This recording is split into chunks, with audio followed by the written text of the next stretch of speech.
The fire crackled low in the stone hearth, casting dancing shadows across the worn wooden walls of the old ranch house. Outside, the Wyoming winter of 1918 pressed against the windows like a living thing, patient and cold. Inside, warmth. Inside, memory. Caleb Stone sat in his chair, the leather cracked from 30 years of use, his hands folded across his chest. At 65, his body carried the weight of a life lived outdoors. Weathered skin, calloused palms, eyes the color of river stone that had seen too much and remembered everything. His grandson Jake, 15 and restless, sat cross-legged on the braided rug, poking at the embers with an iron rod. The boy had been quiet all evening. Too quiet. Something weighed on him, the way things weigh on young men when they are trying to become old men too fast. His shoulders hunched forward, his jaw set tight. Caleb recognized that posture. He had worn it himself once, a lifetime ago. Finally, Jake spoke. His voice cracked slightly, caught between boyhood and whatever came next. "Grandpa, you ever regret anything in your life?" The question hung in the air like smoke. Caleb did not answer right away. He never did. Words were tools, not toys. You use them carefully or not at all. He watched the flames lick at the blackened logs, and in those flames he saw other fires, older fires. Fires that had burned in a different winter, in a different life. The clock on the mantel ticked. The wind howled outside. Jake shifted, waiting. "Let me tell you about the winter of 1883, Caleb said finally. His voice was rough, like boots on gravel. "That was the year I met a woman who was ready to die. And the year I learned that sometimes saving someone else is the only way to save yourself." Jake leaned forward, the fire reflected in his young eyes. The light played across his face, making him look older for a moment, then younger again. Caleb took a slow breath, feeling the weight of memory settle over him like an old coat. He reached for his pipe on the side table, packed it with tobacco from a worn leather pouch, and lit it with a taper from the fire. The smoke curled upward, blue and fragrant. "In 1883, the West was still wild," he began. "Not the way people talk about it now, all romance and adventure in dime novels and newspaper stories. It was hard. The law was thin as paper, barely worth the ink it was printed on.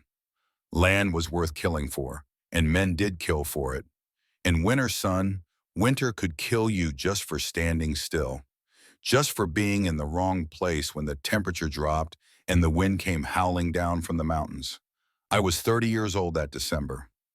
Seems young now, looking back, but I felt old then. Old in ways that had nothing to do with years. I had been working for Henry Price for about 3 years by then, riding his fences, tending his cattle, keeping his land safe from drift and predators. Price Ranch was 2,000 acres of high prairie in northern Wyoming, hard country where the wind never stopped and the cold cut through wool like it was silk. The ranch sat in a valley between two mountain ranges, exposed to every storm that rolled through. Good grazing land in summer, hell on earth in winter. Henry had built it from nothing, starting with 40 acres and a dream back in 1853. 30 years of sweat and blood had turned it into something real, something that would last. I was alone most of the time. That was how I wanted it. I had my horse, my rope, my rifle. I had the sky and the grass, and the silence. That was enough. Or so I told myself. But the truth was different. The truth was I was hiding. From people. From connection. From anything that might make me feel again. 10 years before, in 1873, I had lost my brother Lucas in a blizzard. He was 15. I was 20.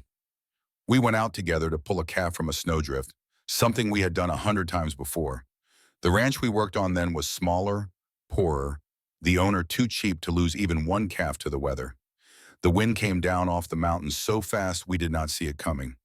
One moment the air was still, cold but manageable. The next, the world disappeared in white. Snow came horizontal, hard as sand, blinding. The temperature dropped 30 degrees in 30 minutes. We got separated. I called for him. "Lucas, Lucas," my voice swallowed by the wind. I searched for hours, stumbling through drifts that came up to my chest, my hands so numb I could not feel the reins. I found him 18 hours later, frozen solid against a cottonwood tree, his arms wrapped around himself, his eyes still open. The worst part was not that he died. The worst part was knowing he called my name until his last breath. The rancher told me later that sound carries strange in a blizzard, that I might have been 50 feet away and never heard him. But I heard it anyway in my dreams. For 10 years. Caleb, Caleb, help me. The voice of my little brother crying out in the dark.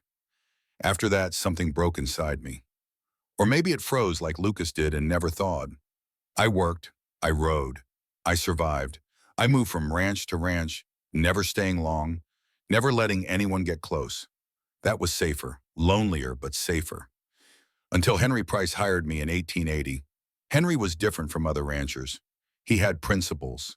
He paid fair wages. He treated his men, not like tools to be used and discarded. When he hired me, he looked me straight in the eye and said, "I do not care about your past. I care about your work and your word. Give me both, and you will have a place here as long as you want it."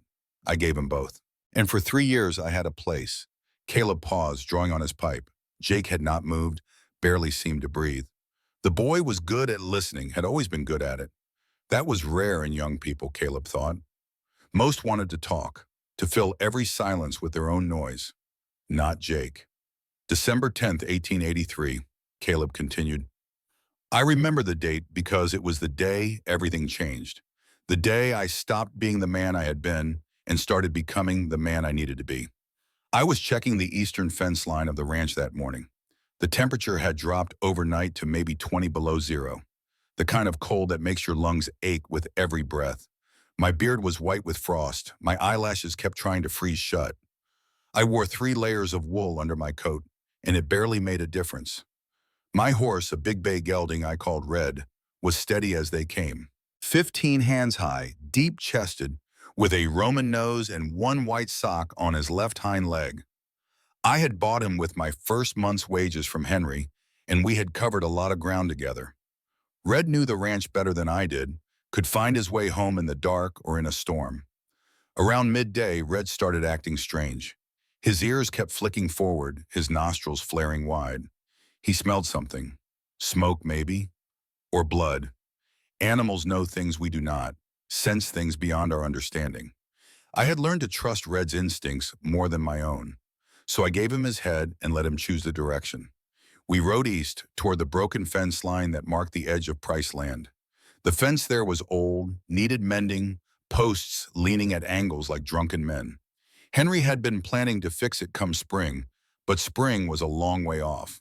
That was when I saw the tracks in the snow. Boot prints, small ones. A woman, I figured, from the eyes in the stride. The gait was uneven, stumbling. She was exhausted, dragging her feet. There were smaller prints too, child-sized. 3 sets, no wagon tracks, no horse tracks. They were walking in this cold, in this emptiness, walking. I sat Red for a moment, studying the tracks. They were maybe an hour old, the edges not yet completely filled with drift, heading east, away from town, away from any settlement I knew of. That made no sense. East was nothing but open prairie for 20 miles. Then badlands where nothing lived but rattlesnakes and the occasional antelope. I followed the trail. Red moved carefully, picking his way through the snow. The wind had picked up, pushing at us from the north, carrying the smell of more snow coming. The sky was the color of old pewter, low and heavy. Half a mile later, I saw them. A woman stood at the edge of a sagging fence, one hand gripping a post that leaned at a 45-degree angle. She held a baby against her hip, wrapped in a threadbare shawl that had once been blue, but now was closer to gray. 2 more children huddled nearby beneath a torn blanket, their backs against the wind. A boy, maybe 7 years old, with dark hair and darker eyes. A girl, maybe 4, with pale skin and lips tinged blue from cold.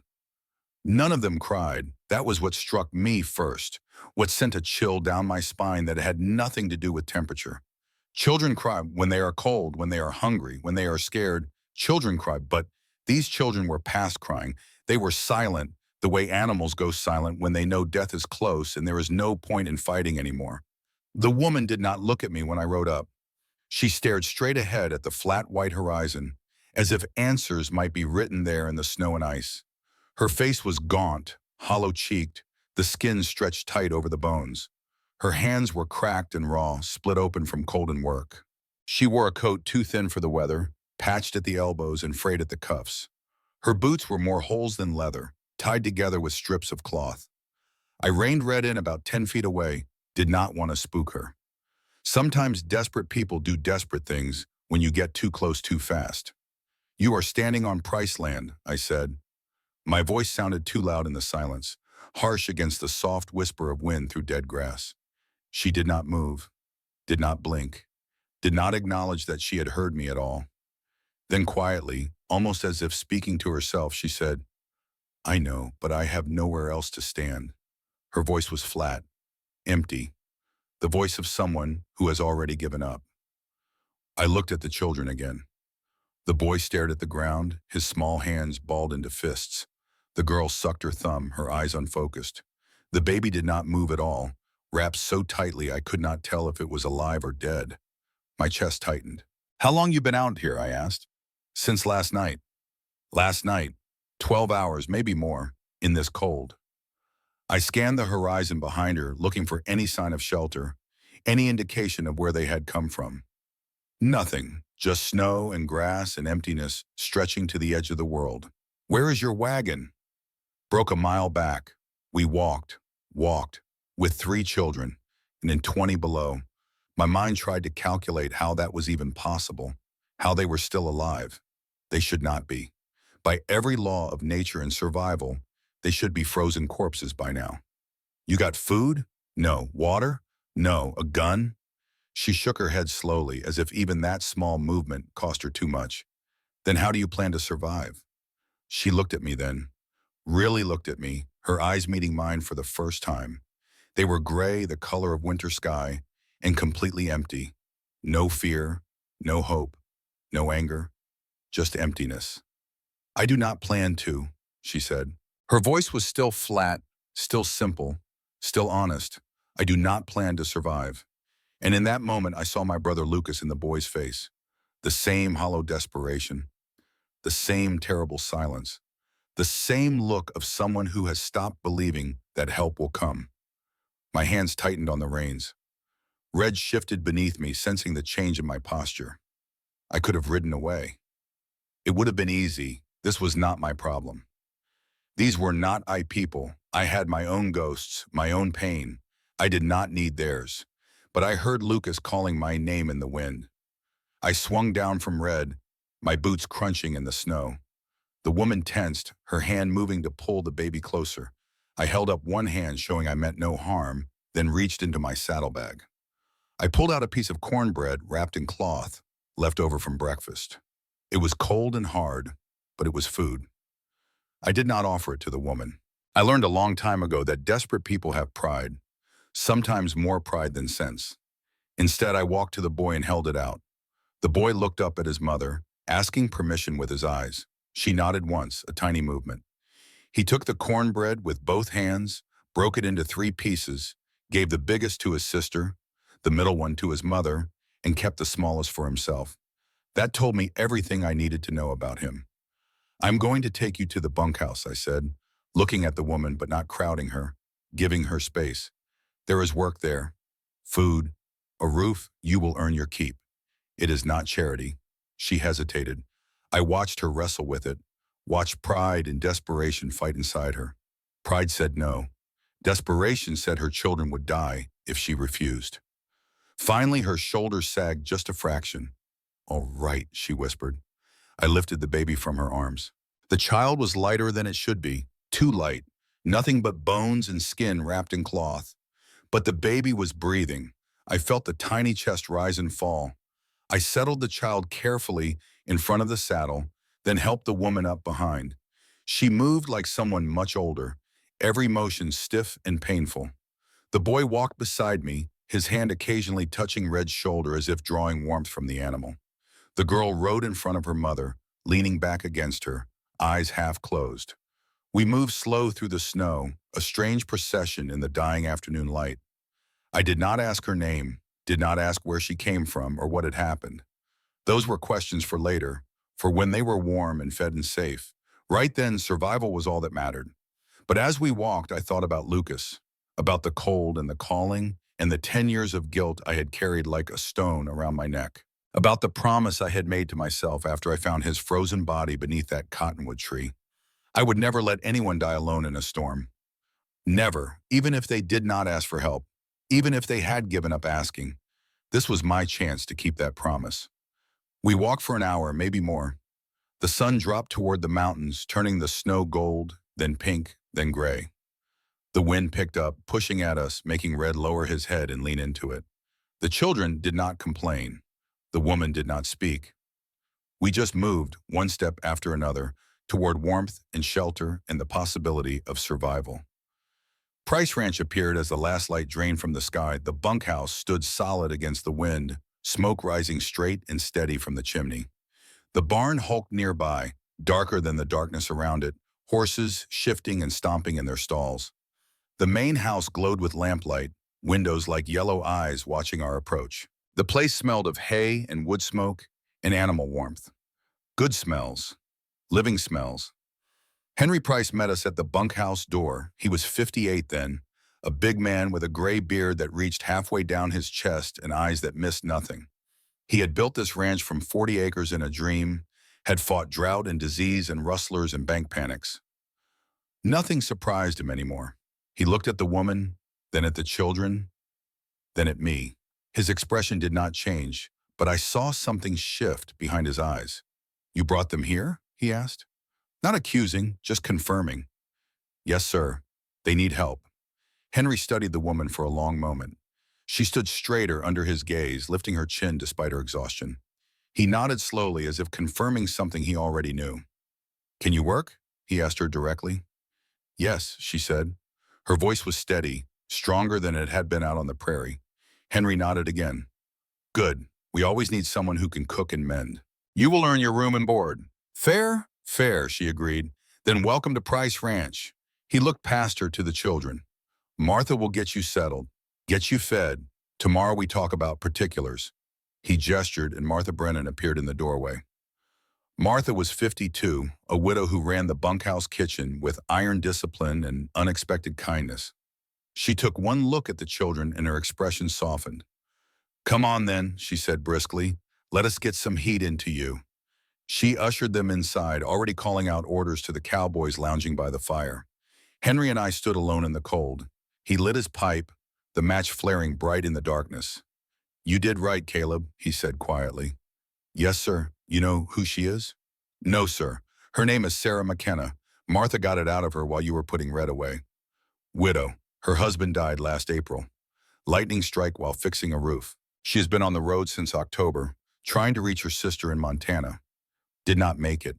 How did Martha find all that out?" Henry smiled slightly. "Women talk, son. They talk in ways men never do."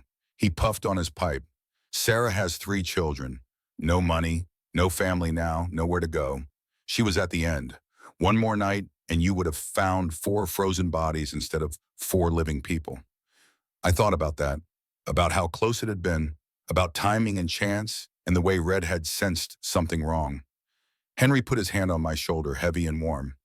"You know what a real man is, Caleb?" "No, sir. A real man is not the one who is strongest. A real man is the one who protects the weak, even when there is no reward, even when no one is watching. You did that today. Your parents would be proud." My throat tightened.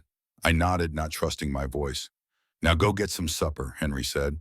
"You look half frozen yourself." I went to the bunkhouse, but I did not go inside right away. I stood outside the window, looking in. Sarah sat by the fire, the baby in her lap, the 2 older children pressed against her sides. Martha had given them bowls of stew, thick with meat and potatoes. The children ate slowly, carefully, as if afraid the food might disappear. Sarah did not eat. She just held her children and stared into the fire. And I realized something standing there in the cold. I had not just helped Sarah McKenna, I had helped myself. For the first time in 10 years, I felt something other than guilt and emptiness. I felt purpose. I felt needed.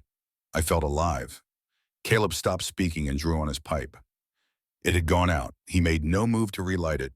Jake shifted on the rug, his legs probably numb from sitting so long. "What happened next?" he asked quietly. "What happened next," Caleb said, "was life. Daily life. the slow process of healing and trust and learning to live again, for both of us.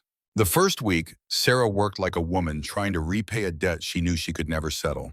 She was up at 4 every morning before even Martha stirred. By the time the cowboys stumbled out of their bunks, there was coffee boiling and oatmeal cooking. She made biscuits from scratch, her hands moving with practiced efficiency despite the pun of her split knuckles. She washed clothes and arms in water so cold it had a skin of ice on top. She scrubbed floors. She mended torn shirts and patched worn pants with thick thread and a steady hand. She never complained, never asked for anything, just worked.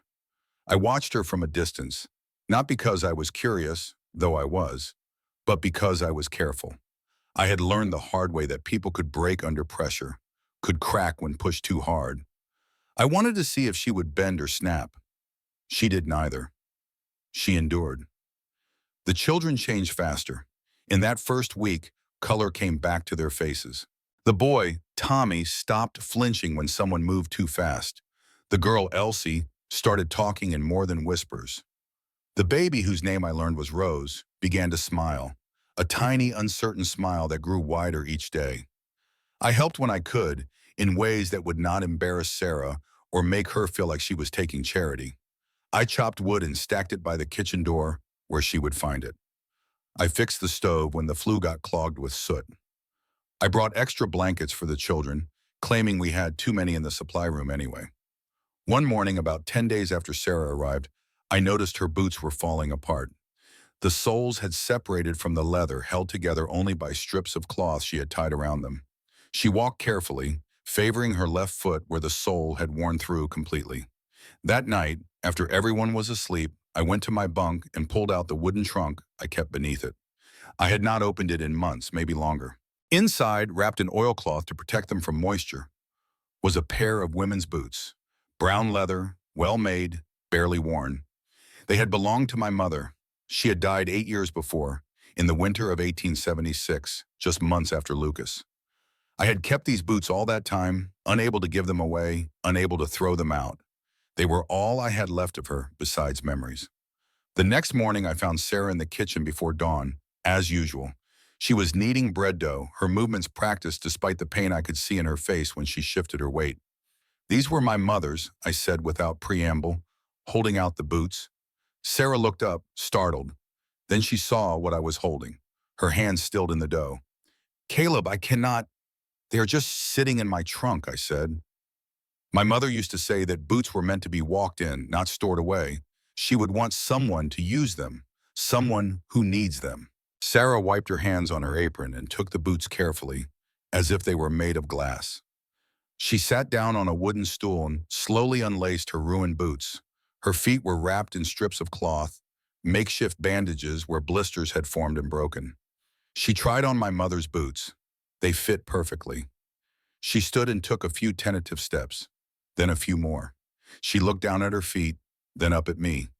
Tears ran down her face, but she was smiling. "They feel like hope," she whispered. "That is what they are," I said quietly. "Hope, and permission to keep walking forward." I never explained, never made a show of it, just did the work and moved on. Tommy started following me around on the third day. He did not talk much at first, just watched everything I did with those serious dark eyes.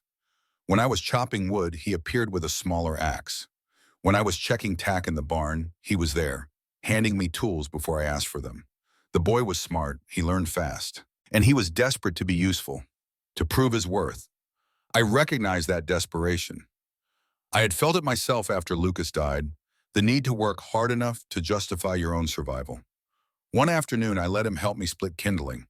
I showed him how to hold the hatchet, how to place the blade and let the weight do the work, how to keep his other hand well clear.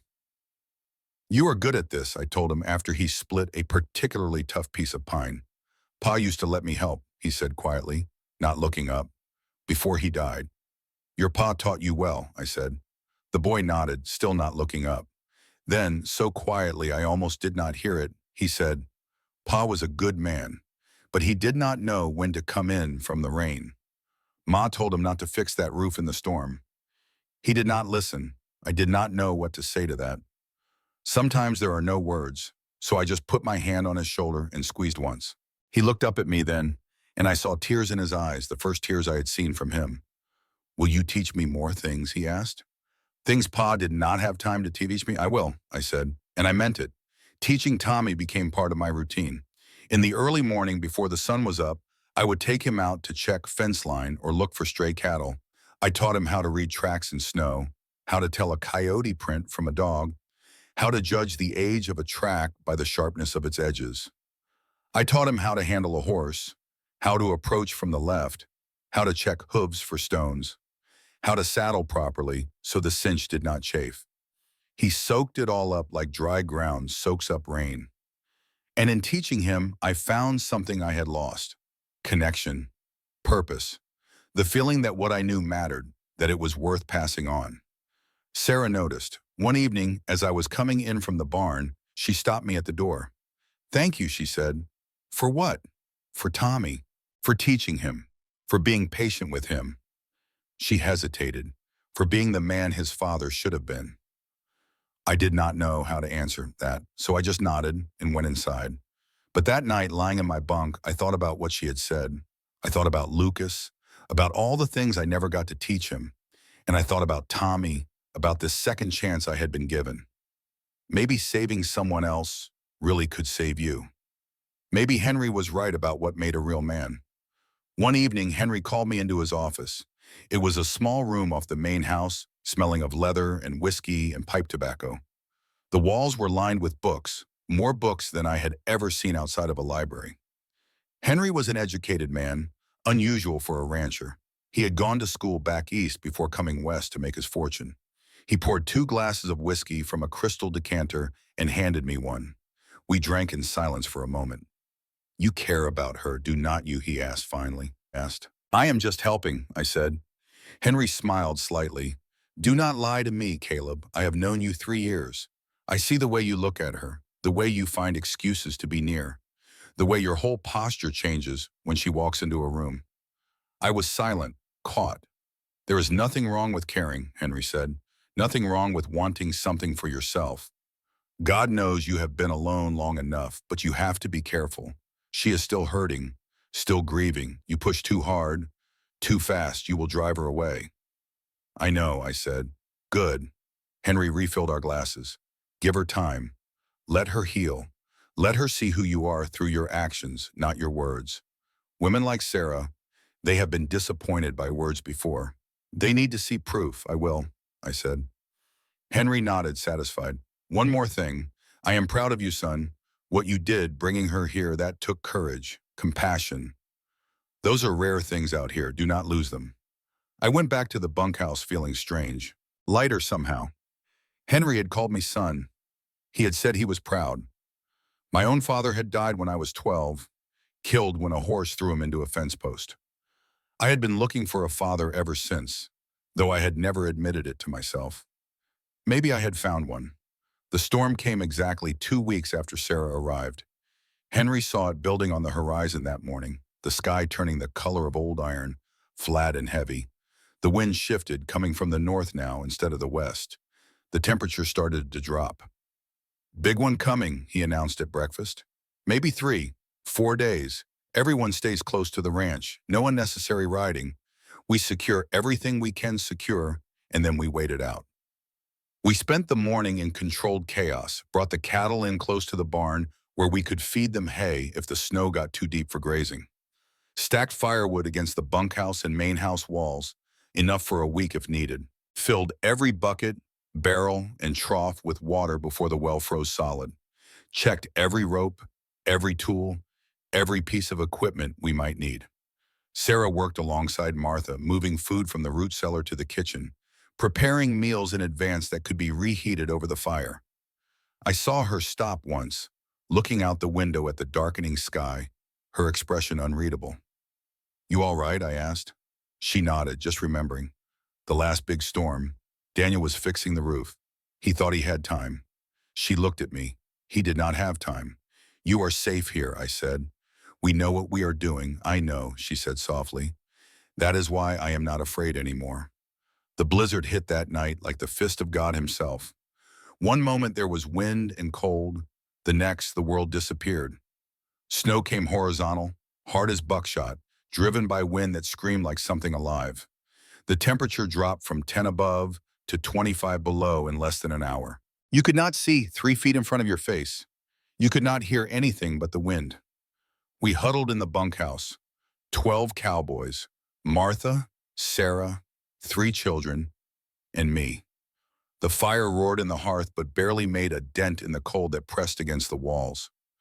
We ate dinner in shifts, taking turns standing by the fire to thaw out. Around 2 in the morning, I heard a sound that made my blood freeze colder than the air outside. The sharp crack of breaking timber, then a prolonged groaning crash. The horse barn. I was out of my bunk and into my coat before I thought about it. Grabbed my heaviest gloves, my rope, my hat.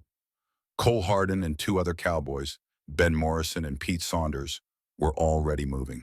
We did not discuss it, did not make a plan. We just knew what had to be done. I tied one end of my rope to the porch post, thick and solid. The other end I tied around my waist. If I got lost in the white, at least I could follow the rope back. Maybe. We stepped out into the storm. It was like stepping into chaos. The wind hit me so hard I staggered. Snow filled my mouth, my nose, my eyes. I could not see the barn even though I knew it was only 50 yards away. Could not see Cole even though he was right beside me. We followed the rope, hand over hand, leaning into the wind with everything we had. My face went numb in seconds. My hands ached even through the gloves. Every breath burned. When we reached the barn, we found carnage. The south side of the roof had collapsed under the weight of snow and ice. Beams lay across stalls, crushing feed troughs, splitting boards. And beneath the wreckage, horses screamed. The sound was terrible, worse than the wind. Raw terror and pain. We worked by feel more than sight, pulling boards away, lifting beams, dragging panicked animals out into the storm and toward the main barn that still stood intact. It was brutal work. The wood was heavy, awkward, slippery with ice. The horses fought us, wild with fear, hooves flashing. We worked without speaking, without thinking, just moving and lifting and pulling. A beam fell. It happened fast. One moment I was reaching for a horse's halter. The next something hit my left forearm like a club. I heard the crack before I felt the pain, a sound like a branch snapping. Then the pain came, white hot and nauseating. I kept working, had to. The horses were dying.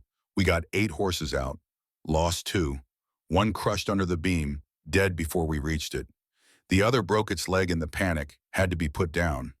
Cole did it, one clean shot, then helped me drag the body out of the way so we could reach the others. By the time we got the last horse to safety, I could not feel my hands or feet. Could not tell if I was shaking from cold or shock or pain. Could not remember how to work my fingers. We followed the rope back to the bunkhouse, moving like old men, hunched and slow. When we finally stumbled through the door, I literally could not untie my coat. My fingers would not work. The rope around my waist had frozen solid. Sarah was waiting by the fire. She took one look at me and went pale. She did not say anything, just grabbed a knife and cut the rope away, then started working on my coat buttons. Her fingers were quick and sure, despite their shaking. Martha brought blankets, Pete brought whiskey, someone else brought a bucket of snow to pack around my swelling arm. Sarah made me sit by the fire. She examined my arm carefully, her touch gentle but firm. The bone was cracked, not broken through, but close. She tore strips from an old flour sack and wrapped my arm tight, improvising a splint from 2 straight pieces of kindling. "Thank you," she whispered as she worked, "for not leaving us, for risking yourself for the horses." "I never leave anyone in a blizzard," I said through chattering teeth. She looked up at me then, her gray eyes meeting mine. In the firelight, her face was softer, younger. I could see who she had been before the world broke her, before death and poverty and desperation carved away everything except the core of who she was. "Why did you stop for us that day?" she asked quietly. The bunkhouse had gone silent. Everyone was listening now, pretending not to, but listening. I thought about Lucas, about the cold and the calling and the 10 years of guilt that had shaped every choice I made. about the promise I had sworn to myself over my brother's frozen body. Because once, I said slowly, someone did not stop for me. Someone I loved called for help, and I could not reach him in time. And I lived with that. I will not make someone else live with it. Sarah's eyes filled with tears, but she did not let them fall. She reached out and touched my good hand, just for a moment. Her fingers were warm despite the cold. Then she stood and walked back to the children who were watching from the corner, wrapped in blankets. That night, lying in my bunk with my arm throbbing and my body slowly thawing, I realized something. I was not just saving Sarah, she was saving me. From the emptiness, from the guilt, from the slow death of a man who stops caring about anything or anyone. Maybe, I thought, maybe I could have something again. A life, a purpose, maybe even love. But there was someone else at the ranch. Someone who had been watching, waiting, planning. His name was Cole Hardin. Caleb paused. The fire had burned down to red coals. Jake sat motionless, his eyes wide, completely absorbed in the story. Outside, the wind of 1918 howled, an echo of that older storm in 1883. Cole Hardin, Caleb said slowly, was 43 years old, lean as a whip with a face like carved wood and eyes that never seemed to blink. He was good with a rope, good with a horse, good with a gun. One of the best cowboys I ever worked with, truth be told. We had been friends once, or something close to it. In 1880, Cole pulled me out of a frozen creek when my horse threw me through thin ice. I would have drowned if not for him. I owed him my life. But something had changed in Cole over the years. His wife, Martha, different Martha from our Martha Brennan, had died in childbirth 3 years before. The baby died too. Cole was left with nothing but grief and anger and a hole inside him that nothing could fill. He became bitter, jealous, started drinking more than he should, started watching what other men had with hungry eyes.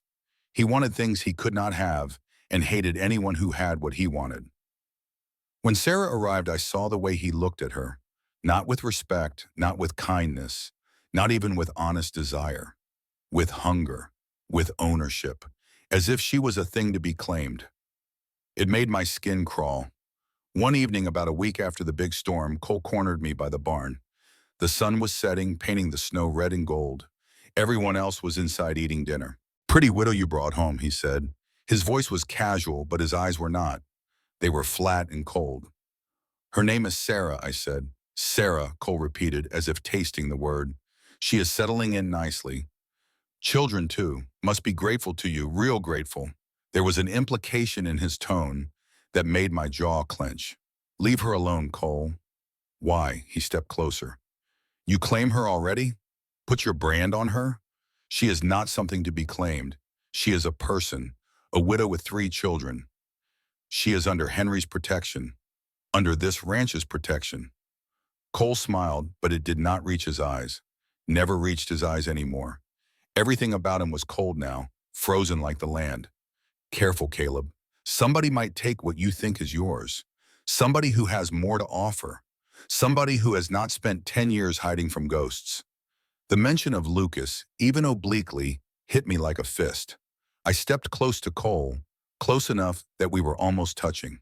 My voice was low, cold, dangerous. "If you touch her, if you even look at her wrong, if you speak to her with anything but respect, we will have a problem. Understand?" Cole held my gaze for a long moment. I could see something moving behind his eyes, something ugly and wounded and desperate. Then he stepped back, hands raised in mock surrender. "Sure, Caleb," he said. "I understand. Would not dream of interfering with true love." He walked away, but I saw the hate in his eyes, saw the jealousy and the rage barely contained. And I knew somewhere deep in my gut that this was not over. Cole was planning something. Cole was dangerous. I just did not know how dangerous yet. Caleb looked at Jake. The boy had not moved in what must have been an hour. His legs were probably numb, but he showed no sign of discomfort. "Do you know why I am telling you this, son?" Jake shook his head. "Because life is not simple. People are not all good or all bad. Cole was not born evil. He was not a monster when I met him. Pain made him that way. Loss twisted him into something he never meant to be. He did terrible things, yes, but he was not always terrible. Once he was good. Once he was my friend. Once he saved my life. That is an important lesson, maybe the most important one. Hurt people hurt people. If you want to be a good man, you have to understand that. You have to have compassion, even for those who wrong you, even for those who try to destroy you. Jake frowned, his young face serious. Even if they are trying to hurt someone you love? Caleb nodded slowly. Even then. Because compassion does not mean you let them win. It does not mean you stand aside and let them do harm. Compassion means you understand why they fight. You understand their pain. And when you stop them, when you have to stand against them, you do it without hatred. You do it with sorrow for what they have become. That is the hardest thing in the world. Harder than any physical challenge. Harder than surviving a blizzard or breaking a wild horse or building a house with your bare hands. Fighting without hatred. Stopping evil without becoming evil yourself. Can it be done? Jake asked. It must be done, Caleb said. Otherwise, we all become monsters in the end. The fire popped, sending up a shower of sparks. Caleb stirred in his chair, feeling the weight of his years. But I did not know then what Cole was planning, he continued. Did not know he had already set things in motion. 3 days after our confrontation by the barn, Cole sent a letter. I found out about it later, much later. He sent it to a lawyer in Cheyenne, a man named Martin Webb, who specialized in debt collection and estate law. The letter told Webb about a widow named Sarah McKenna, about her dead husband Daniel, about debts that might be owed, about opportunities for profit. Cole knew things about Sarah that I did not, knew details of her past that she had not shared. I never figured out how he learned them. Maybe he had ridden to town and asked questions. Maybe he had connections I did not know about. Maybe he was just better at listening than I gave him credit for. However he learned it, he weaponized that information. Sent it to Webb like lighting a fuse on dynamite. Then he sat back and waited for the explosion. The trap was already set. I just had not seen it yet. And in the weeks that followed, while Sarah healed and the children laughed, and I dared to hope for something I had not hoped for in 10 years, that trap was ticking closer to springing. But that comes later. First, there were good days. Days of work and slowly building trust. Days when Sarah smiled more. Days when I taught Tommy to shoot, to track, to survive. Days when Elsie followed Martha around like a puppy. Days when baby Rose learned to walk, taking her first wobbling steps across the bunkhouse floor while everyone cheered. There was one night in particular, late January, when Sarah and I found ourselves alone by the fire. Everyone else had gone to bed. The bunkhouse was quiet except for the crackle of flames and the soft breathing of sleeping children. Sarah was mending a shirt, her needle moving with practiced efficiency. I was working on a piece of leather, tack, saddle, soap and oil, and careful attention to worn stitching. "Why did you become a cowboy?" she asked suddenly. I looked up, surprised by the question. It was the first personal question she had asked me. I was not much good at anything else, I said. Did not have the head for schooling. Did not want to work in a shop or an office. Liked being outside. Liked working with horses and cattle. "You are good at it," she said. "Tommy talks about you constantly, about the things you teach him. He is a good boy, smart. He needs a father." Sarah's voice was quiet but steady. His real father was a good man, but he did not have time to teach Tommy everything. There was always one more chore, one more repair, one more thing that could not wait, and then he was gone. I did not know what to say to that. "Tommy trusts you," Sarah continued. "He listens to you in a way he never listened to Daniel." She paused. "I trust you too." Those words hung in the air between us, heavy with meaning. "That means something," I said finally. "Trust. It means everything." "Yes," she agreed, "it does." We sat in silence after that, but it was a comfortable silence. The kind of silence that only exists between people who understand each other without needing to fill every moment with words. And I knew sitting there that I was falling in love with Sarah McKenna. Not suddenly, not dramatically, but slowly, inevitably, like snow accumulating until the weight of it changes everything beneath. Caleb stopped speaking. He looked at his grandson, seeing the way Jake's eyes had gone soft with understanding. "That was the end of the beginning," Caleb said.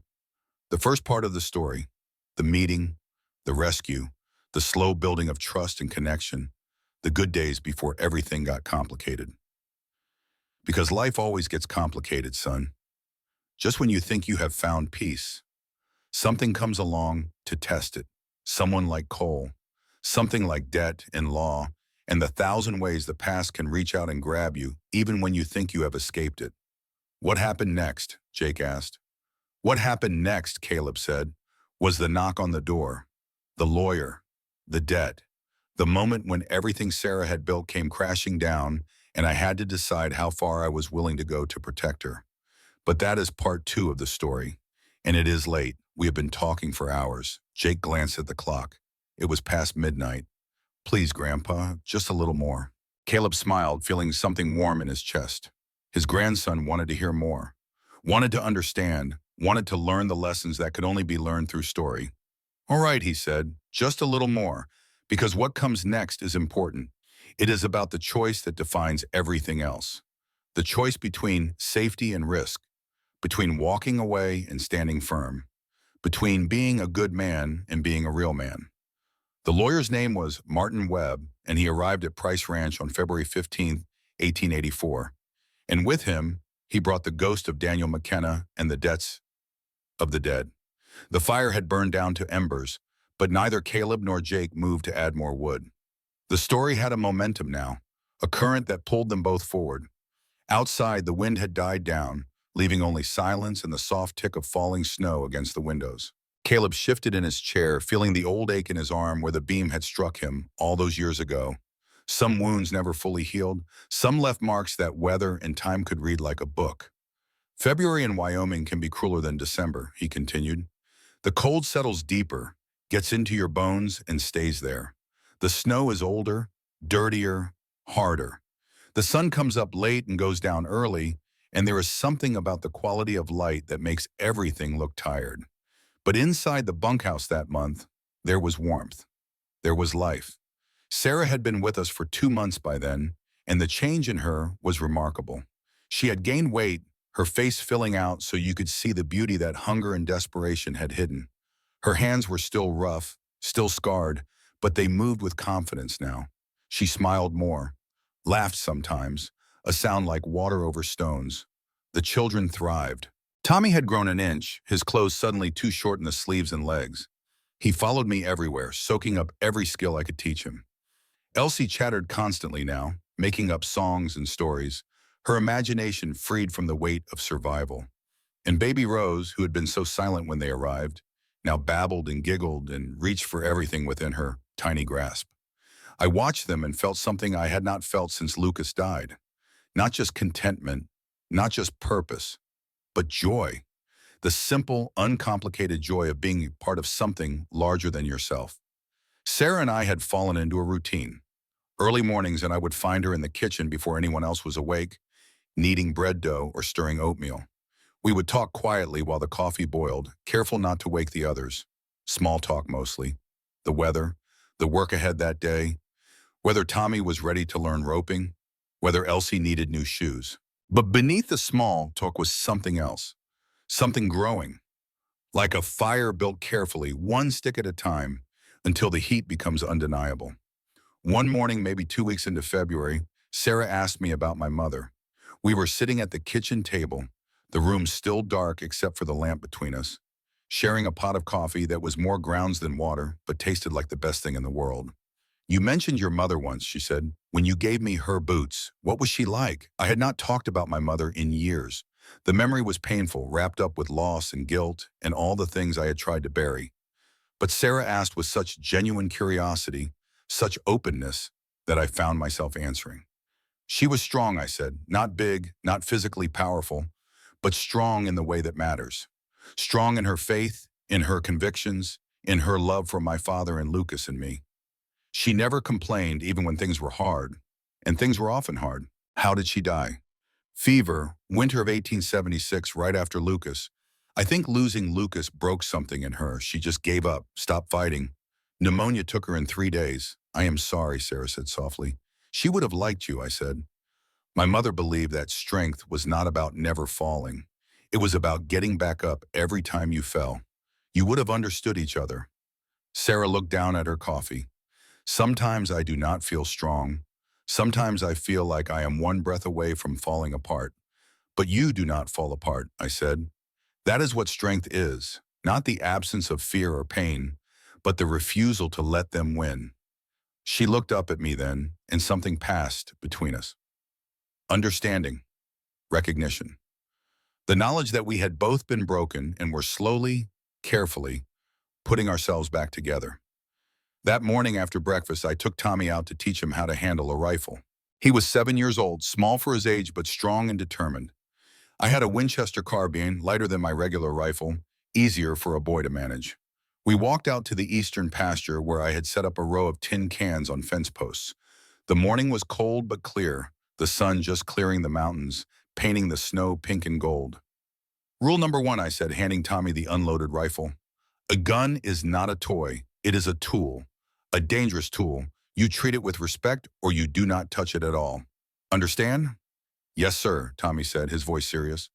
Rule number two, you never ever point a gun at something you do not intend to shoot. Not as a joke, not to scare someone.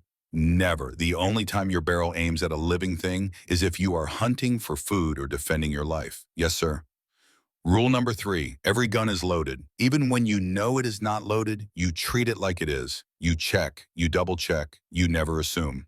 I spent the next hour teaching him the basics. How to hold the rifle, how to sight down the barrel, how to squeeze the trigger instead of jerking it, how to breathe, how to wait for the moment between heartbeats when everything goes still. Tommy was a natural. His first shot missed by a foot, his second missed by 6 inches, his third hit the can dead center, sending it spinning off the post with a satisfying clang. The boy's face lit up with pure pride. I did it.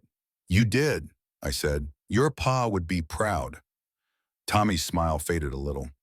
Do you think pa can see me from heaven?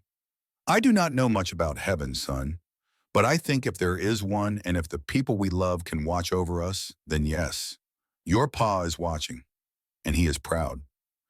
I miss him, Tommy said quietly. I know. That is good. Missing someone means they mattered, means they left a mark on your heart. Never be ashamed of missing someone. We walked back to the ranch in comfortable silence. When we got close to the bunkhouse, Tommy suddenly grabbed my hand. It was a small gesture, a child's gesture, but it hit me with surprising force. Thank you, Mr. Caleb, he said, for teaching me, for being here. I squeezed his hand, my throat tight. You are welcome, Tommy. That afternoon, Henry Price asked to see me in his office.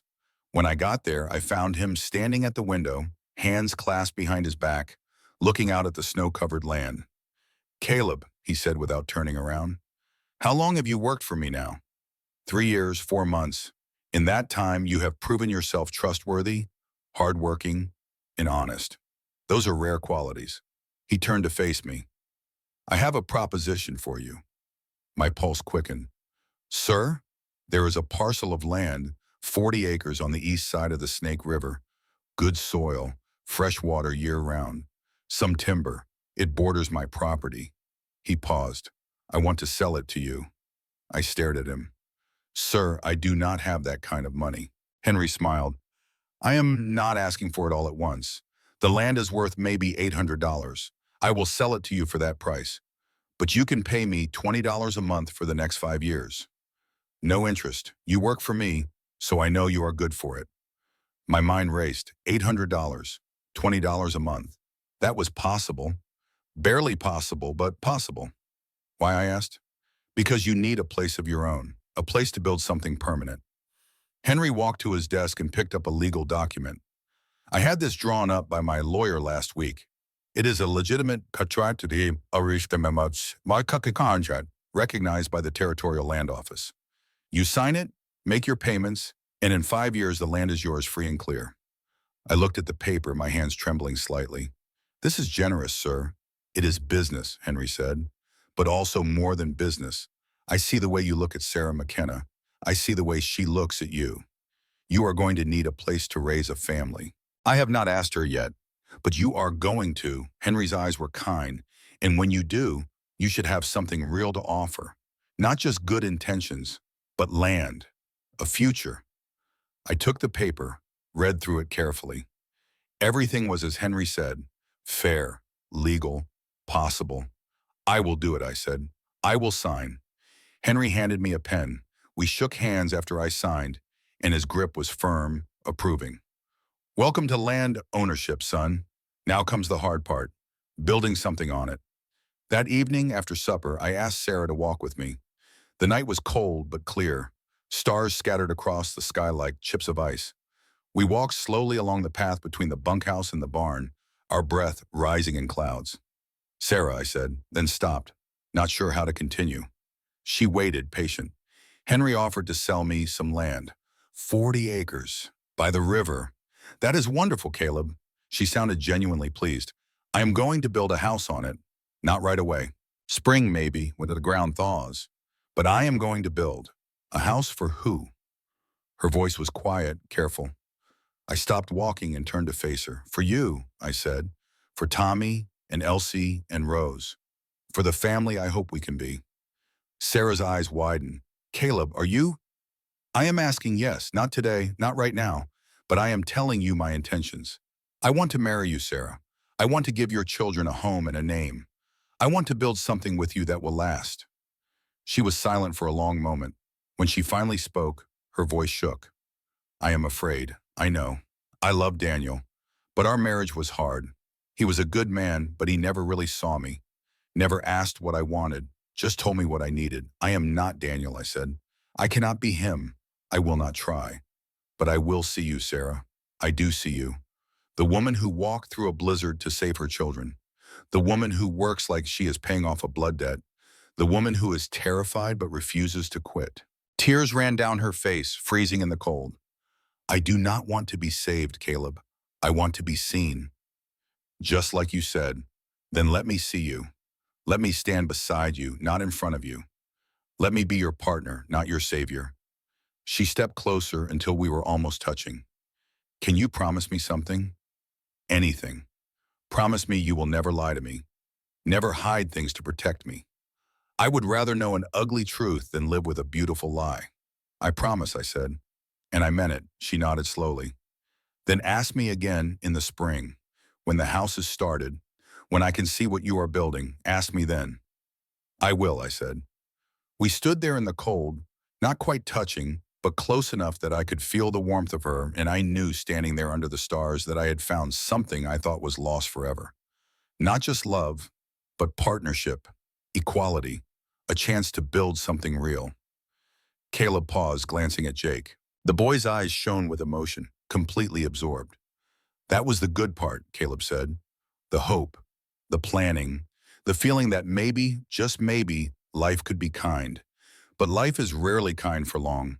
It tests you, pushes you, makes you prove you deserve what you want. The test came on February 15th. That morning started like any other. Cold, clear, work to be done. I was in the barn checking on a mare that was due to foal when Henry found me. Caleb, he said, his voice was tight. We have a visitor, a lawyer from Cheyenne. He is asking for Sarah. My stomach dropped. What kind of lawyer? The kind that collects debts. I followed Henry to the main house. In his office sat a man I had never seen before. He was in his 40s, well-dressed in city clothes that looked out of place on a ranch. He wore spectacles and carried a leather briefcase.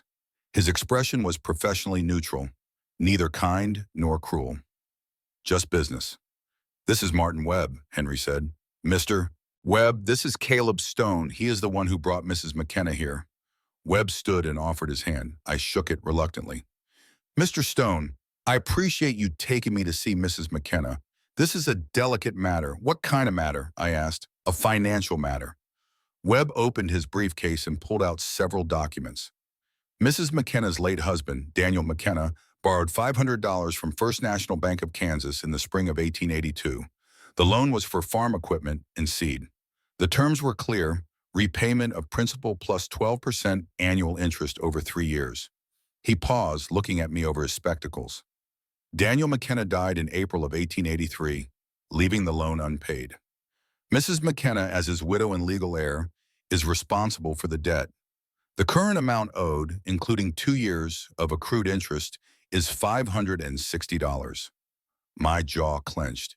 She does not have that kind of money. I am aware, Webb said. However, the law is clear. The debt must be satisfied. If Mrs. McKenna cannot pay, the bank has the legal right to seize assets.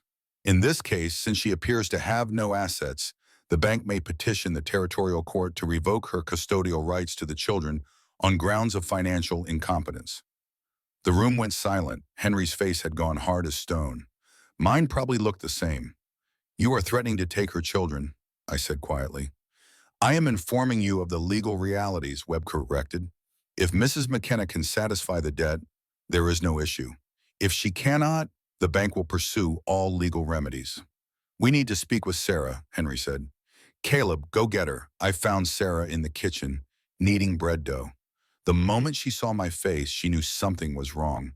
"There is a lawyer here," I said, "about Daniel's debts." All the color drained from her face. "No," she whispered. I hoped." "Come with me," I said gently. "We will face this together." In Henry's office, Sarah stood straight and tall despite the fear in her eyes. Webb stood as well, with a politeness that made me want to hit him. "Mrs. McKenna," he said, "I represent First National Bank of Kansas. Your late husband owed the bank $500. With interest, the debt is now $560. Can you satisfy this debt?" "No," Sarah said. Her voice was sturdy. "I have nothing, no money, no property, nothing." "Then I am afraid the bank will have to pursue legal action. Specifically, they will petition to have your children placed in the custody of the state on grounds that you cannot provide for them financially." Sarah swayed. I reached out and steadied her, my hand on her arm. "They cannot do that," I said to Webb. "She is working. She is providing for them." "Employment is not the issue," Webb said. "The issue is legal debt. Until that debt is satisfied, Mrs. McKenna is legally considered financially incompetent." "How much time does she have?" Henry asked. "The petition will be filed in 30 days unless the debt is paid in full." Webb gathered his papers and prepared to leave. He actually tipped his hat to Sarah as he walked out, as if this was all just a normal business transaction and not the destruction of a woman's life.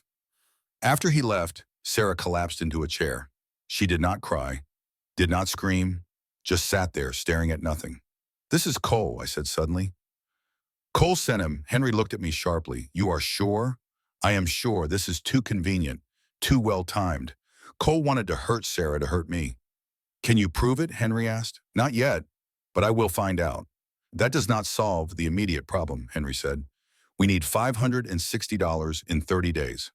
"I have savings," I said immediately. $300. "I will lend the rest," Henry said. "No interest. Sarah can repay me over time." Sarah looked up, her eyes filled with tears. "I cannot ask you to do that. You are not asking," Henry said firmly. "I am offering. You will repay me $10 a month for 3 years. That is fair and manageable. Agreed?" Sarah nodded, unable to speak. "I will draw up a contract," Henry said. "Legal and binding. Webb will get his blood money, and Sarah keeps her children." That afternoon, I went looking for Cole. I found him in the barn, cleaning tack. He looked up when I walked in, and I saw something flicker in his eyes. Guilt, maybe. Or satisfaction. "You sent that lawyer," I said. "Not a question. A statement." Cole did not deny it. "So what if I did?" "She owes money." "The law is the law. Why?" I stepped closer. "What did Sarah ever do to you?" "She exists," Cole said bitterly. "She exists and you want her and you are going to have her. Just like you have everything else. The calm I should have had, the respect I earned, the life I should have lived." "You are drunk on self-pity," I said. "Your wife died. That is terrible. I am sorry for your loss. But that does not give you the right to destroy someone else." Cole stood, his hand moving toward the knife on his belt. "Maybe I am tired of watching you get everything while I get nothing." "Then leave," I said. "Leave the ranch, leave Wyoming, start over somewhere else. But stop trying to drag everyone else down with you." For a moment, I thought Cole might actually draw the knife. His hand trembled on the handle. Then he let go and turned away. "You think you are better than me," he said. "You think saving that woman makes you some kind of hero. But you are not a hero, Caleb. You are just a man running from ghosts. And one day those ghosts will catch you." He walked out of the barn, leaving me standing there with my fists clenched and my heart pounding. That evening, I told Sarah what had happened. We sat by the fire again. The children asleep, everyone else in their bunks. The fire crackled, sending up sparks. Cole did this, I said. I know it. I cannot prove it yet, but I know it. Why does he hate you so much? Sarah asked. Because I am alive and moving forward, I said. And he is alive but standing still. He lost his wife and his child, and the loss broke something in him. Now all he can see is what other people have that he does not. Do you think he will stop now that the debt is being paid? I do not know, I admitted, but I am watching him, and I am protecting you. He will not touch you or the children. Sarah leaned her head against my shoulder. It was the first time she had initiated physical contact, and the gesture filled me with warmth. I am so tired, Caleb. Tired of running. Tired of fighting. Tired of being afraid. I know, I said softly, but you are not running anymore. You are here. You are safe. And you are not fighting alone. We sat like that for a long time, her head on my shoulder, my arm around her waist. And despite everything, despite Cole and debts and threats, I felt something close to peace. The next day, Henry gave Sarah the money to pay Webb. We rode into Cheyenne together, Henry and Sarah and me in Henry's wagon. It took all day to get there and back. Webb accepted the money with the same professional neutrality he had shown before, signed a receipt, stamped it with the bank seal, and just like that, the debt was satisfied. On the ride back, Sarah was quiet. Not sad exactly, just thoughtful. What are you thinking? I asked. That I am tired of owing people, she said. Tired of being in debt. First to Daniel's memory, then to circumstance, now to you and Henry. You are not in debt to me, I said. She looked at me. Yes, I am. You saved my life. All of our lives. How do I ever repay that? You do not, I said. That is not how it works. I did not save you so you would owe me. I saved you because it was right, because I could, because I wanted to. Why did you want to? She asked. Because, I said slowly, thinking about Lucas and loneliness and all the years I had spent barely living. Because saving you saved me too. Sarah reached out and took my hand. We rode the rest of the way like that, hand in hand, while Henry drove and pretended not to notice. In March, as the snow began to melt and the first hints of spring appeared in the air, I took Sarah and the children to see the land. The 40 acres Henry had sold me, the place where I would build our house. We rode out on a Sunday, the only day Henry gave everyone off except for essential work. Tommy rode behind me on red. Elsie and Rose rode with Sarah on one of the gentle mares.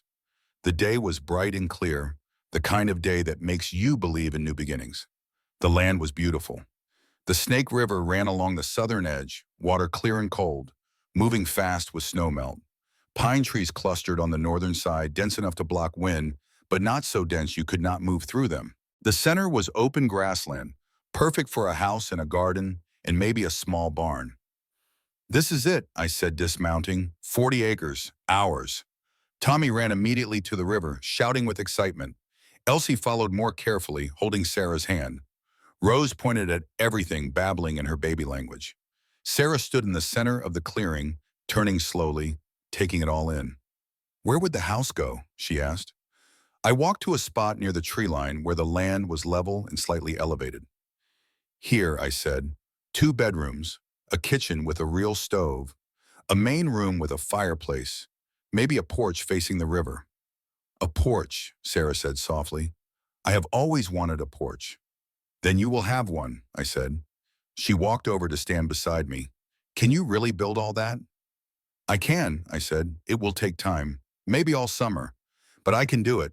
Henry said I can take 2 days a week to work on it, and I will use every Sunday. By fall, we will have a roof over our heads. We, Sarah repeated. She looked at me. You keep saying we. Because that is what I hope for, I said. You and me. The children. A family. Caleb, she said, then stopped. I waited. Ask me again, she said. Ask me what you asked before. My heart hammered. Sarah McKenna, I said, will you marry me? Will you let me be a husband to you and a father to these children? Will you build a life with me on this land? She smiled, really smiled, for the first time since I had known her. Yes, she said.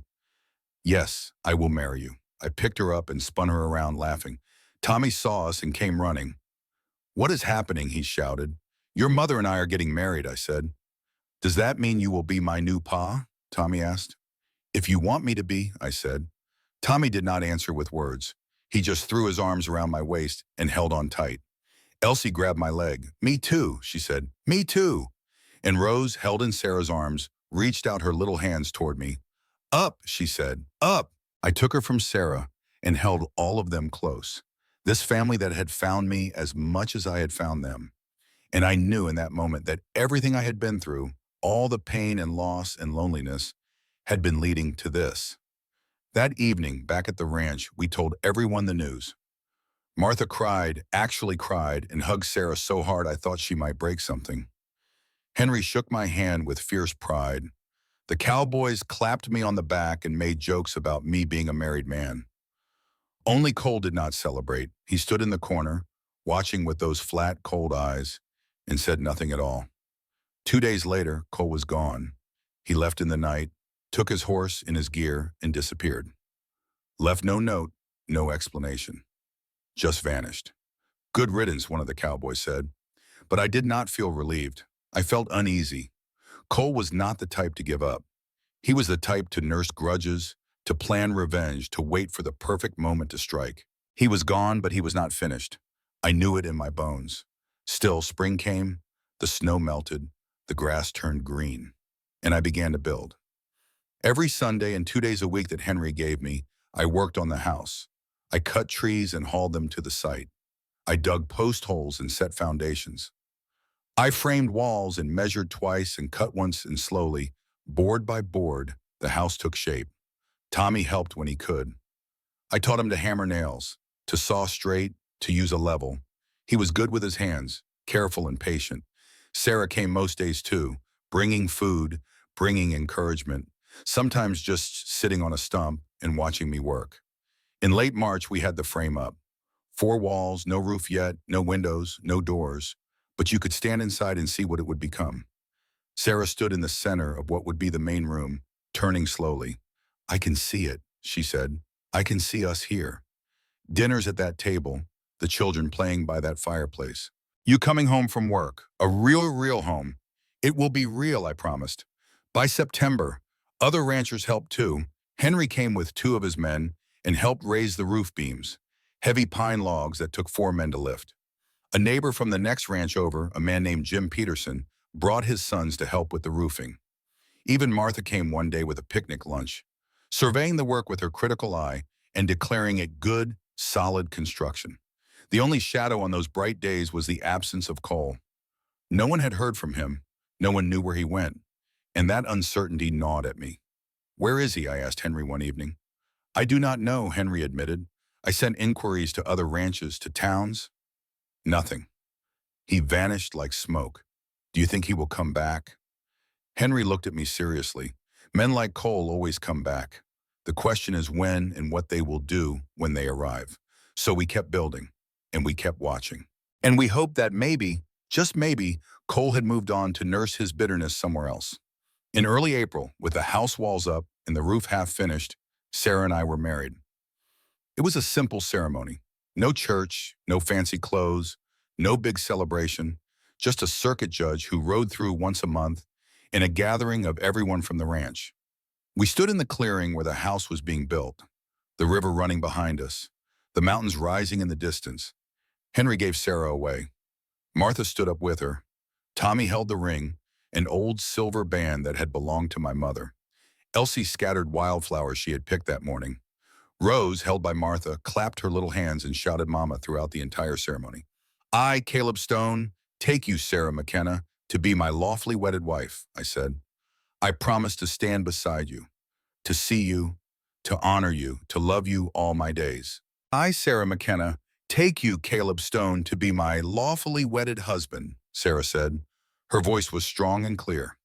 I promise to stand beside you, to trust you, to build with you, to love you all my days. The judge pronounced us married. I kissed my wife for the first time and everyone cheered. We had a small celebration after, food and music and laughter. Tommy asked me 3 times if he could call me Pa now, and each time I said yes until finally it sank in and he ran around telling everyone, my Pa, my Pa. As the sun set and the party wound down, Sarah and I walked down to the river. We stood on the bank hand in hand watching the water flow. "Thank you," she said quietly. "For what?" "For seeing me, for not trying to save me but walking beside me, for being the man I needed, not the man I thought I wanted. I am the one who should thank you," I said. "You gave me a reason to live again, a reason to be more than just a man running from ghosts." "We are quite a pair," Sarah said with a smile. "Two broken people putting each other back together." "Not broken anymore," I said. "Scarred, yes, but not broken." She leaned into me, and we stood there as the stars came out and the night grew cold, and somewhere in the distance, a coyote howled at the moon. We were married. We had land. We had a house being built. We had children and hope in a future. But Cole was still out there, somewhere, watching, waiting, and the storm that was coming would test everything we had built. Caleb stopped speaking. The fire had gone out completely. Jake sat in the darkness, barely visible in the faint light from the window. "That was the good time," Caleb said softly. "The building time. The time when we thought maybe the worst was behind us. But life does not work that way. Life gives you happiness so that when the hard times come, you have something to fight for." "What happened?" Jake whispered. "What did Cole do?" Caleb stood slowly, his joints creaking. "That," he said, "is part 3, and it is very late. We should sleep, please, Grandpa. Just tell me if Cole came back." Caleb walked to the window and looked out at the snow-covered land. In the distance, barely visible in the darkness, he could see the outline of the old house by the river, the house he had built with his own hands 68 years ago, the house where his children and grandchildren had been born, the house that still stood, solid and strong, a testament to what two people could build when they refused to give up. "Yes," Caleb said quietly. "Cole came back. And when he did, he brought fire." Jake did not sleep that night. How could he, with those last words echoing in his mind? Cole came back, and when he did, he brought fire. He lay in his bed staring at the ceiling, watching shadows dance as clouds passed over the moon. Every creak of the old house made him think of footsteps. Every gust of wind sounded like whispers. When dawn finally came, gray and cold, Jake found his grandfather already awake, sitting in the same chair by the fire, a fresh pot of coffee brewing on the stove. Caleb looked tired, older somehow than he had the night before, as if the weight of memory had physically aged him overnight. "You did not sleep," Caleb observed as Jake shuffled into the room. "Neither did you," Jake countered. Caleb smiled faintly. "Old men do not need much sleep, and old memories do not let you rest easy." He poured 2 cups of coffee, handed one to Jake. "Sit down, son. We have a story to finish." Jake sat, wrapping his hands around the warm cup, and waited. "February became March," Caleb began. The snow still fell relentlessly. The world remained white, frozen, unforgiving. The river was frozen solid at the edges, ice thick enough to walk on. The cold remained relentless. It was beautiful country, Wyoming in winter. Hard country, but beautiful. The house was coming together. We had walls and a roof now, windows in their frames, a door that hung straight and closed tight. Inside, I built a stone fireplace, hauling rocks from the river and fitting them together with mud and patience. Sarah sewed curtains from flour sacks. Tommy helped me build beds from pine, rough but sturdy. Elsie swept the floors every day, even though they were still just bare wood and dirt. We were not living there yet, still staying at the bunkhouse while I finished the interior work. But we spent every spare moment at the house, making it ours, turning it from a structure into a home. One evening in early March, I was installing the kitchen shelves when Sarah came to stand beside me. She ran her hand along the smooth wood, testing my work. "This is good," she said. "Strong. It will last. It has to last," I said. "It is for our children, for our grandchildren someday." She smiled at that. "Grandchildren. That seems so far away." "Not as far as you think," I said. "Tommy is 7. In 10 years, he will be a man. In 15, he might have children of his own." Sarah leaned against the counter I had built. "I want this house to hold stories," she said. "I want our children to remember growing up here. I want them to feel safe and loved and part of something that matters." "They will," I promised. "We will make sure of it." Outside, Tommy was teaching Elsie to throw snowballs. Their laughter carried through the open window, bright and clear. Baby Rose sat bundled in blankets near the fire, playing with wooden blocks Caleb had carved. "This is what I fought for," Sarah said quietly. "This moment, this peace, I thought I would never have it again." "You fought well," I said. "You earned it. We both did." That night, riding back to the ranch in the wagon, Tommy fell asleep against my shoulder. Elsie curled up in Sarah's lap. Rose slept in a basket at our feet, wrapped in blankets, her thumb in her mouth. "Look at them," Sarah whispered. "So peaceful." "They feel safe," I said. "Maybe for the first time in their lives, they really feel safe." "So do I," Sarah admitted. "For the first time since Daniel died, I feel like I can breathe without wondering when the next disaster will hit." I should have kept my mouth shut, should have just nodded and let her have that peace. But I had to say it. "Stay vigilant anyway," I said. "Cole is still out there." Sarah tensed. "You think he will come back?" "I know he will. Men like Cole do not just disappear. They wait, they plan, they come back when you least expect it. Then we will face him when he comes," Sarah said firmly.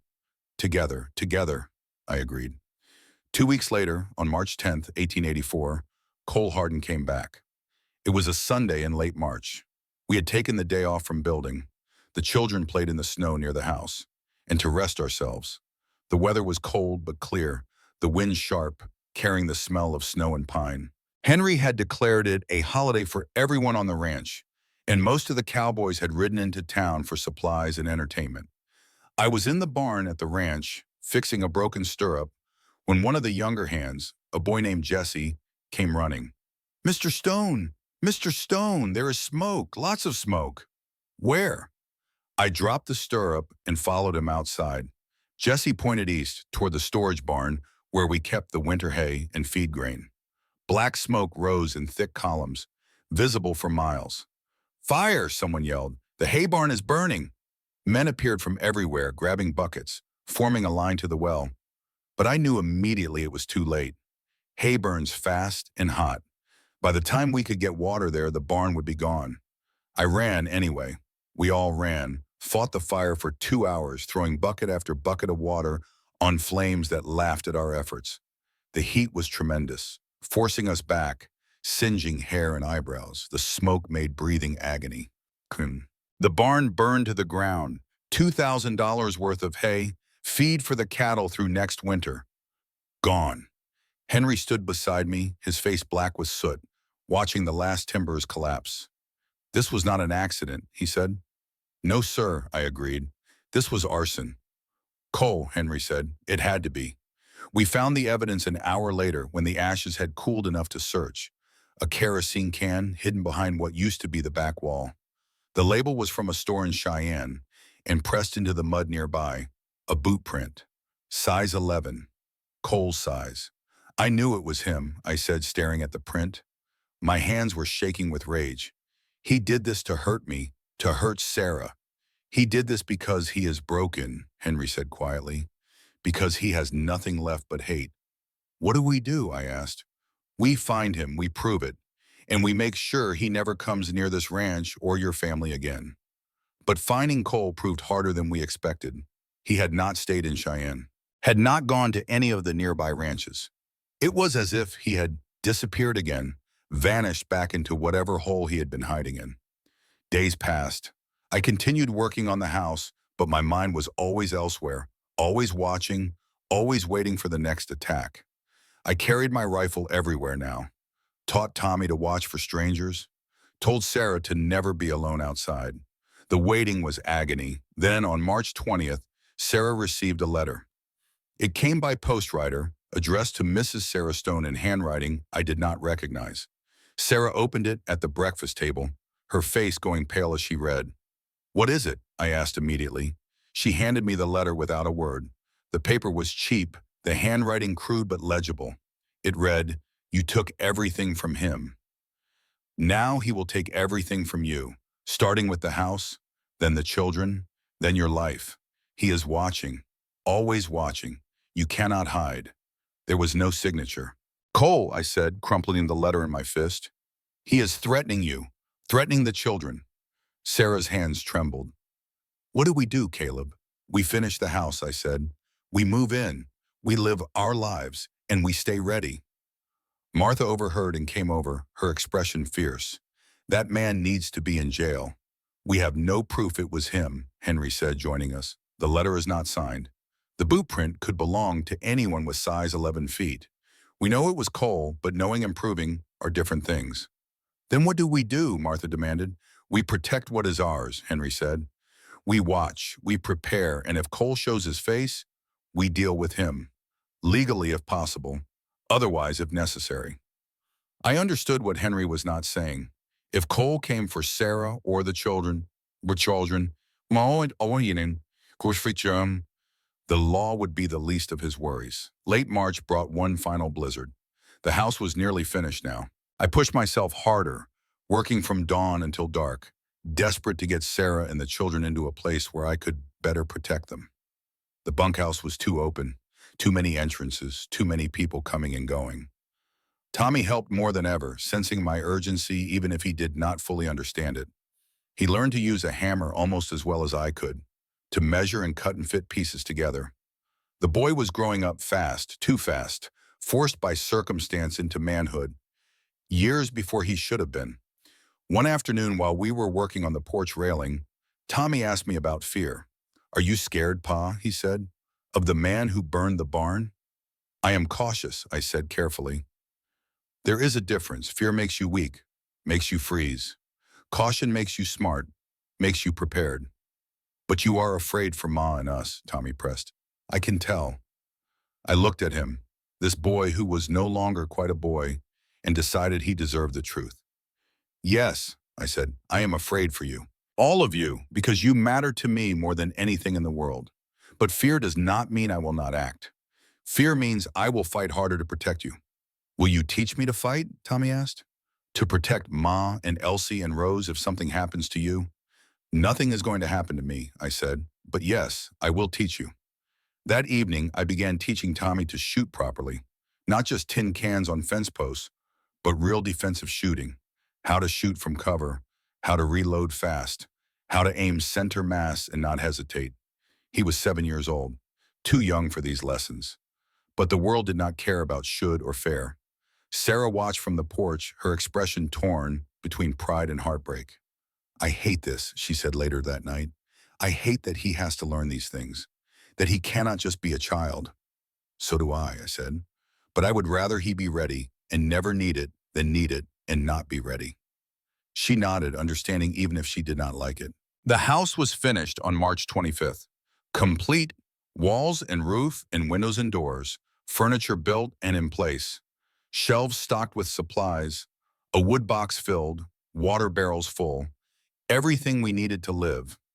We moved in that day carrying our few possessions from the bunkhouse to our new home. It took 3 trips. Everything we owned fit in a wagon with room to spare. But it did not matter. The house was ours, built with our hands, paid for with our sweat, a place no one could take from us. That night, our first night in our own home, we gathered around the new table for dinner. I said a prayer, thanking God for the food, for the house, for the family around me. Then we ate stew and fresh bread and talked about plans for a garden, for chickens, for the future. After the children were in bed, Sarah and I sat on the porch, looking out at the river in the moonlight. We did it, she said softly. We built something real. We did, I agreed, and now we defend it. For a week, nothing happened. Life fell into a routine. I worked for Henry 3 days a week, earning the money to keep paying for the land. The other days I spent improving the house, building a chicken coop, digging a garden, cutting firewood for winter. Sarah cooked and cleaned and sewed. The children played and learned and grew. It almost felt normal, safe. Then, on the night of March 30th, Cole came. I was asleep when Red started screaming. Horses do not scream unless something is terribly wrong. I was out of bed and pulling on my pants before I was fully awake, grabbing my rifle from beside the door. Caleb? Sarah sat up, clutching the blankets. Stay here, I said. Lock the door. Do not open it for anyone but me. I ran outside barefoot, the rifle in my hands, and saw the glow immediately. Orange and red, dancing against the night sky. Fire. At the chicken coop. No, I whispered.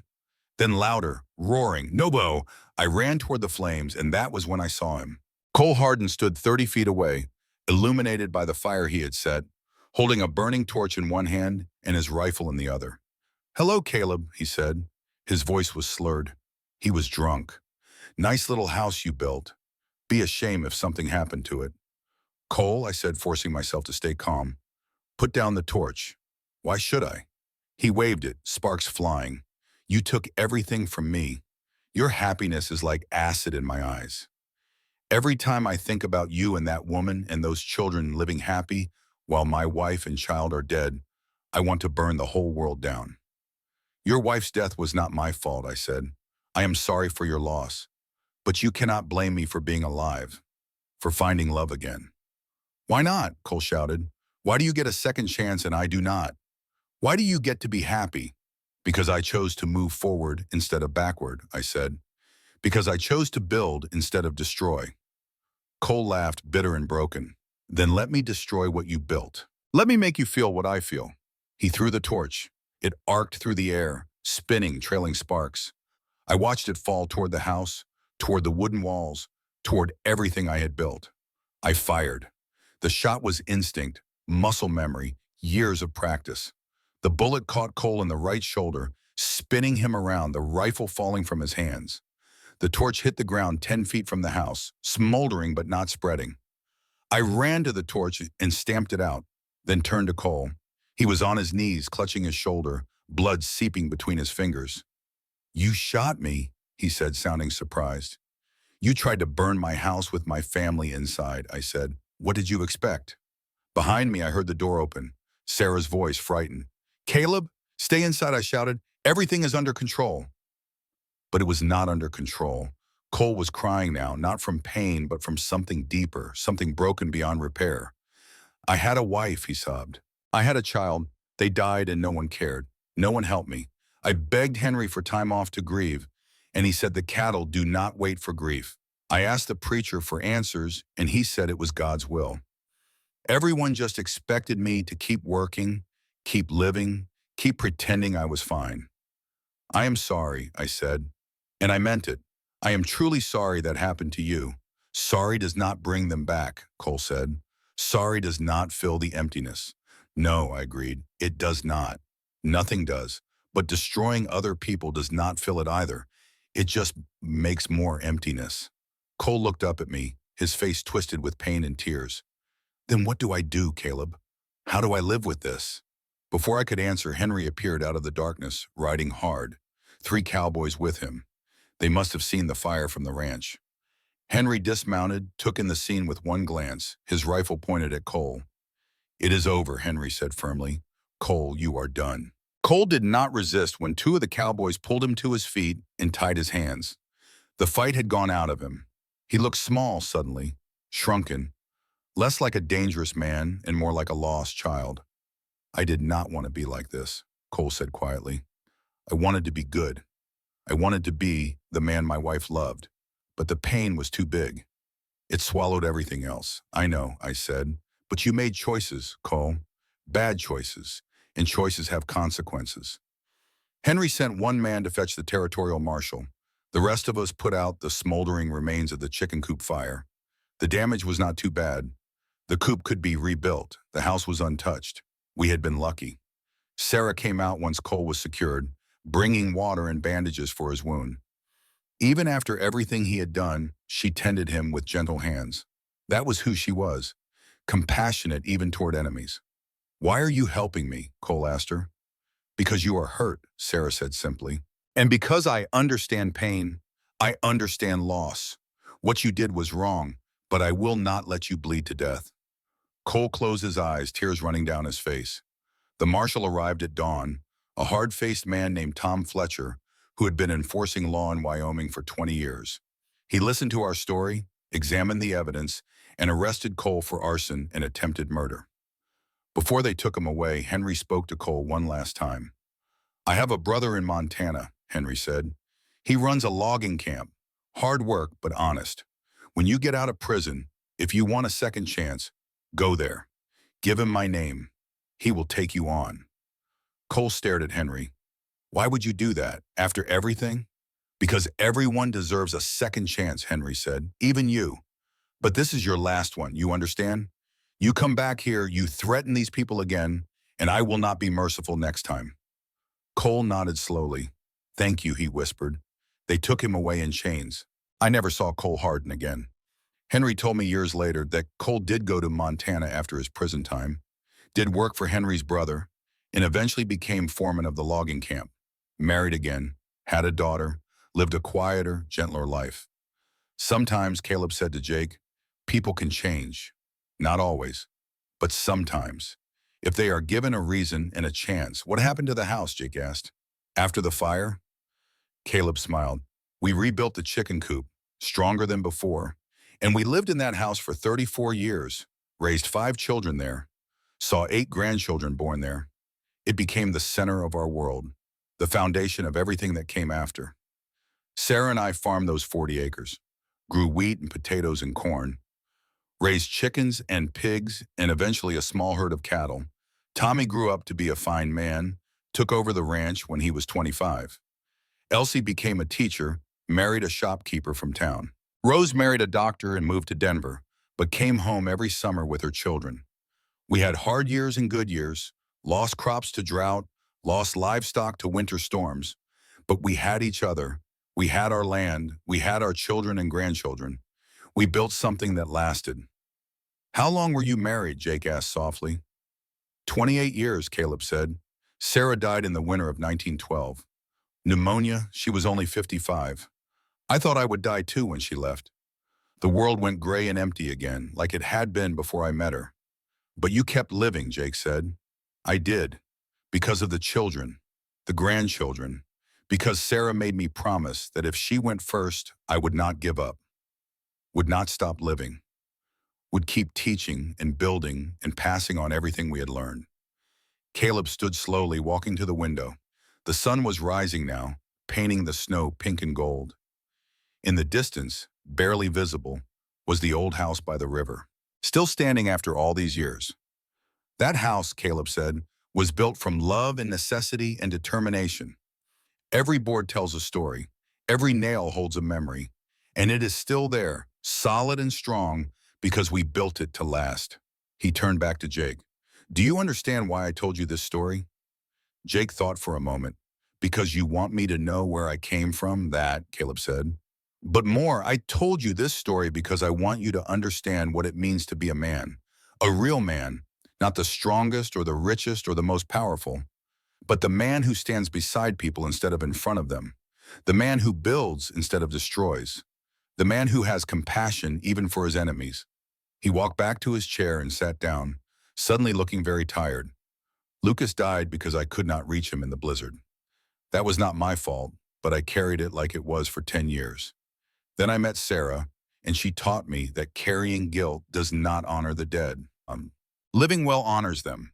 Building something good honors them. Becoming the person they would have been proud of, that honors them. He reached into his pocket and pulled out something small. The old Colt revolver he had carried for 60 years. The gun he had taught Tommy to shoot. The gun he had used to stop Cole. This is yours now, he said, handing it to Jake. Not because I want you to use it, but because I want you to remember what it represents. Protection, responsibility, the willingness to defend what you love without losing who you are. Jake took the gun carefully, feeling its weight. It was heavier than he expected. There are 14 lessons in the story I told you, Caleb said. I want you to remember them. He began counting on his fingers. 1. Helping others is not weakness, it is strength. 2. Hurt people hurt people. Have compassion. 3. Keep your promises even when it is hard. 4. Family is not just blood, it is love and commitment. 5. Learn from failure. Let it teach you. 6. Forgive those who wrong you. It frees you more than them. 7. Learn practical skills. They will save your life. 8. Building takes patience. Do not rush. 9. No one builds alone. Accept help. 10. Love is shown through actions, not just words. 11. Leave a legacy worth passing on. 12. Time heals, but it also teaches. 13. Every small choice shapes your life. Choose carefully. 14. Even in the darkest cold, there is always hope. Can you remember those? Caleb asked. Jake nodded, though his eyes were full of tears. I will remember, Grandpa, I promise. Good, Caleb said, because one day you will tell your children and grandchildren this story, and they will tell theirs. That is how we live forever, not through monuments or wealth, but through the stories we pass down, the values we teach, the love we give. He stood and walked to Jake, putting his hand on the boy's shoulder. I am old, son. I will not be here much longer. But this story will be. You will be. And the lessons in it will guide you if you let them. What was the most important lesson, Jake asked? Of all 14, which one mattered most? Caleb smiled, and for a moment he looked young again, like the 30-year-old cowboy who had stopped for a woman in a blizzard all those years ago. That saving someone else can save you, he said. That we are all broken in some way, and we heal each other by choosing kindness over cruelty, hope over despair, building over destroying. He walked back to the window and looked out at the rising sun. The morning Sarah died, Caleb said quietly. She held my hand and said, thank you for stopping that day. Thank you for seeing me. Thank you for the life we built. Those were her last words. And I realized, standing there, that I should have been thanking her.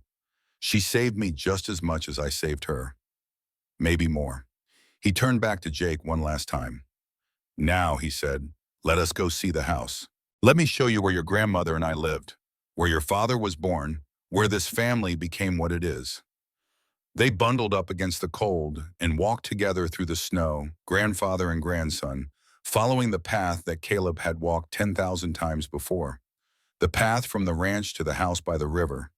The path from loneliness to love. The path from survival to life. When they reached the house, Caleb put his hand on the doorframe. The wood was weathered but solid, 68 years old and still standing. This is what we built, he said, Sarah and me, with our hands and our hearts. And it will stand long after I am gone, a testament to what two broken people can create when they refuse to give up.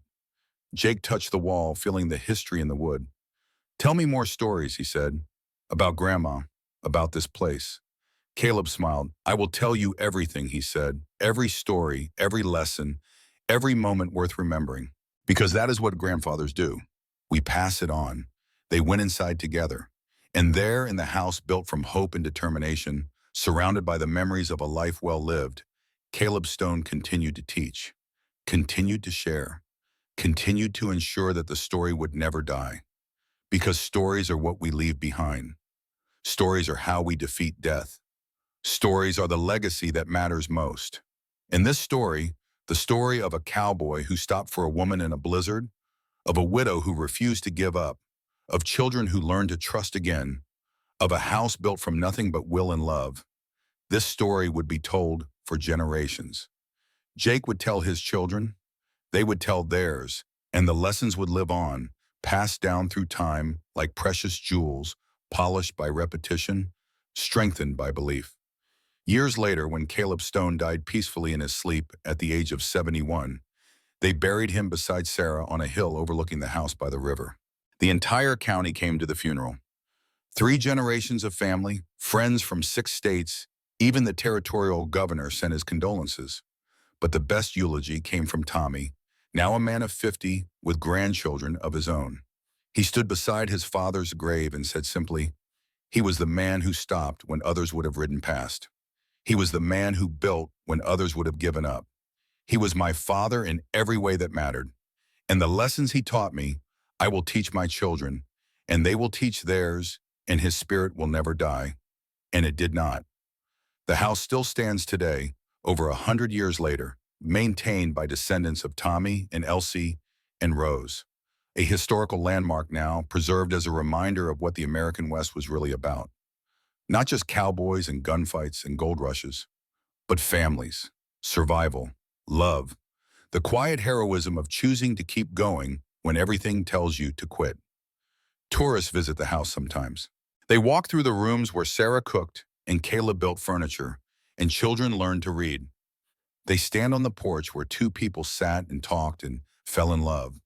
They look at the river and the mountains and try to imagine what it was like, but they cannot really know, cannot really understand what it took to build that house, that life, that legacy. Only the family knows.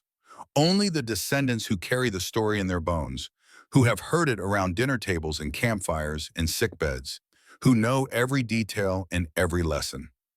They know that on a cold December day in 1883, a cowboy named Caleb Stone made a choice to stop instead of riding past, to help instead of looking away, to open his heart instead of keeping it closed. And that single choice changed everything. Created a family, built a house, established a legacy that would outlast empires. Because that is what choices do. Small choices, made in moments of crisis, ripple forward through time like stones thrown in water. We never know which choice will change everything, which moment will define us, which decision will echo through generations. So we choose carefully. We choose with compassion. We choose with hope. And we trust that even in the darkest winter, even in the coldest blizzard, even when all seems lost, there is still a chance for warmth, for shelter, for love. There is still a chance to build something that will last. That was the final lesson. The one Caleb never spoke aloud but lived every day of his life. Choose love over fear. Choose building over destroying. Choose to stop when someone needs help, even when it is inconvenient, even when it is dangerous, even when you are not sure you can make a difference. Because you can make a difference. You already have. By choosing to listen to this story, by learning these lessons, by carrying them forward. And one day when you are old and gray and sitting by a fire with your grandchildren asking questions, you will tell them about Caleb Stone, about Sarah McKenna, about a house built from hope on the frozen prairie of Wyoming. You will tell them and the story will live on forever. The end.